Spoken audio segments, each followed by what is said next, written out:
Мат. Уважаемые коллеги, уважаемый Алмаз Худжанович, сегодня я хочу поднять тему, как государственные органы на чужбине оставили на произвол судьбы великолепную гимнастку, которая, получается, сейчас стала инвалидом. Отличника культуры Кыргызской республики, лауреата национальной премии РГУ, обладателя медали Алкыш, Уркуя, Алатой, участниц игр кочевников, исполнителя главной роли в Акма-Анай.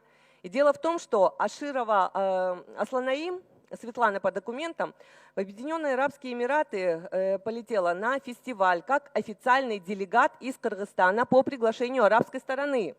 И как мы знаем, она сломала ногу во время репетиции и, возможно, из-за безответственности организаторов. 8 марта 2019 года она без сознания попадает в клинику Эр-Рияда, где обнаружили, что у нее отсутствует страховка в стране пребывания в случае наступления угрозы жизни и здоровью как официального делегата, которая должна была покрыть все ее медицинские расходы. В клинике организаторы из Кыргызстана предложили ее немедленно отправить в Кыргызстан для лечения, несмотря на отрицательное заключение врачей, и представили сведения, якобы Аширова является просто волонтером из Казахстана. И все документы были оформлены так. И оно подтверждается официальными сведениями из выписки из Эр-Риядской клиники, где гимнастка Кыргызстана получала лечение. В клинике предложили ампутацию ноги вместо лечения, и в силу отсутствия страховки с внутренним кровотечением она чуть не осталась без ноги. В меддокументах уже прописали ампутацию ног. И благо, что вмешался представитель посольства Кыргызстана, связался с королевской администрацией и буквально выбил финансы для операции. Только благодаря оперативным действиям посольства Кыргызстана и королевской администрации за сутки решили вопрос финансирования и спасли ее ногу.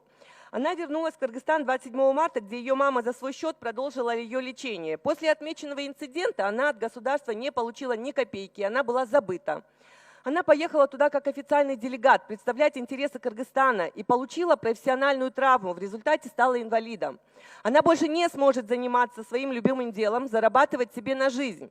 Аширова обращалась во все инстанции, но ее просто игнорируют или наглым образом занимаются отпиской. У меня возникает вопрос, каким образом государственный уполномоченный орган, ответственный за организацию такого мероприятия, допустил такое?